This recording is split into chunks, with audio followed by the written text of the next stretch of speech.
জয় গুরু। পরম প্রেমময় শ্রী শ্রী ঠাকুরের শ্রীচরণে আমার শতকোটি কোটি প্রণাম। ঠাকুর পরিবারের শ্রীচরণে আমার শতকোটি কোটি প্রণাম। সকল ইষ্টপ্রাণ দাদা ও ভক্তিমতী মায়েদের আমার আনন্দিত জয় গুরু। আজ আমি বলবো শ্রী শ্রী বরদাস সম্বন্ধে অজানা কিছু কাহিনী, শ্রী শ্রী দাদার বলা কিছু ঘটনা।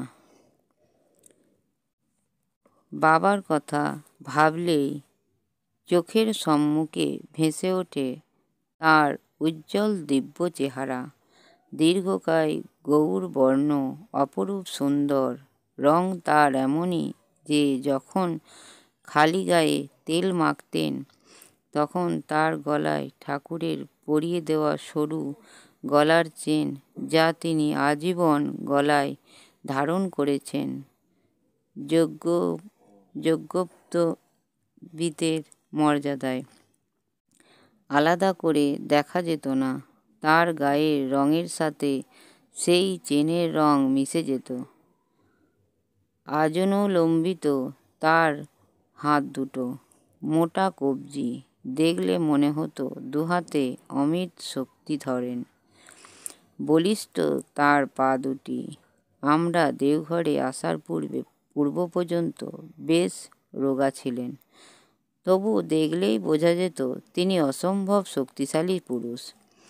মাথায় ঘন কুঞ্চিত কেশদাম, মোটা গোঁফ, নিয়মিত কামানো পরিচ্ছন্ন গাল, প্রশস্ত ললাট, আর তার আশ্চর্য সুন্দর চোখ দুটি। যখন হাসতেন তখন দুই চোখ দিয়ে আনন্দের দ্যুতি ঝরে পড়ত। সেই চোখই আবার প্রয়োজনে এমন আগুনের গোলার মতো তীব্র প্রখর হয়ে উঠত যে তখন তার চোখে চোখ রেখে কথা বলতে পারত না কেউ। 1989 সালে গরমকালে পুরীতে আছেন। একদিন তার দ্বিপ্রাহরিক ভোগের ঠিক পরেই তাকে ঔষধ দিচ্ছেন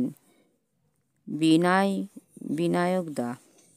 এমন সময় যতীন বসুদা দরজায় এসে নিবেদন করলেন, জগন্নাথ মন্দিরের পাণ্ডা সূর্যনারায়ণ রায়গুরু দেখা করতে এসেছেন।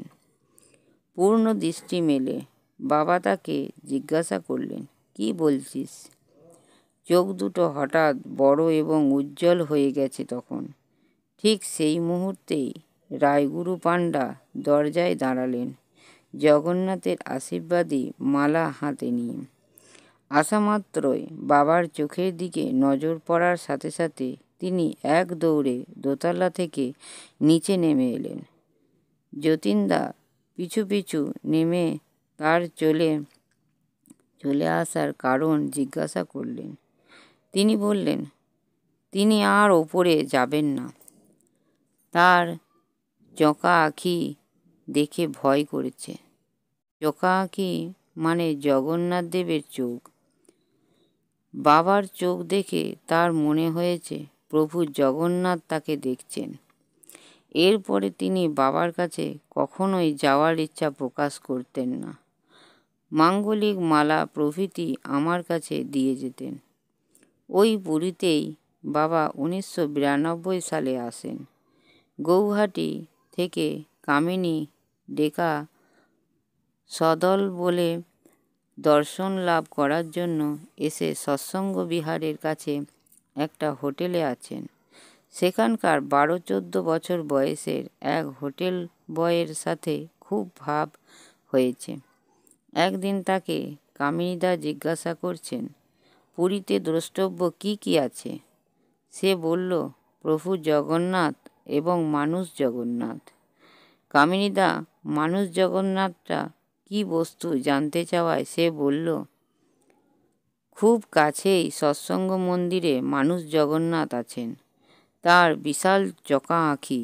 জগন্নাথ মন্দিরে দর্শন করতে গেলে লাইন দিতে হয় না, কিন্তু এই মানুষ জগন্নাথকে দেখতে প্রতিদিন সকালে বিশাল লাইন পড়ে। লাইনে দাঁড়িয়ে একে একে দর্শন ও প্রণাম করতে হয়। সে 2 বার দেখে এসেছে, আবার যাবে। বলল, যান দেখে আসেন, এমন মানুষ জগন্নাথ আর কোথাও দেখা যাবে না। সেই চোখা আঁখি তাকে মোহিত করেছে, এমন চোখ সে কোথাও দেখেননি। ওই চোখ দেখে তার মনে হয়েছে স্বয়ং জগন্নাথ দুই চোখ মেলে পৃথিবীর সব কিছু দেখে নিচ্ছেন। প্রকৃতিগত দৈবী গাম্ভীর্য সর্বদাই তাকে ঘিরে থাকত। অনেক লোকের মাঝে থাকলেও স্বাভাবিকভাবেই অত্যন্ত কম কথা বলতেন, কিন্তু যখন কথা বলতেন তখন তার মধুর প্রেমমোদির গলায় স্বর উপস্থিত সবাইকে উদ্বেলিত করত। ভিডিওটি ভালো লাগলে একটি সাবস্ক্রাইব করে লাইক, কমেন্ট ও শেয়ার করে আমাকে পরের ভিডিওটি করতে উৎসাহিত করবেন।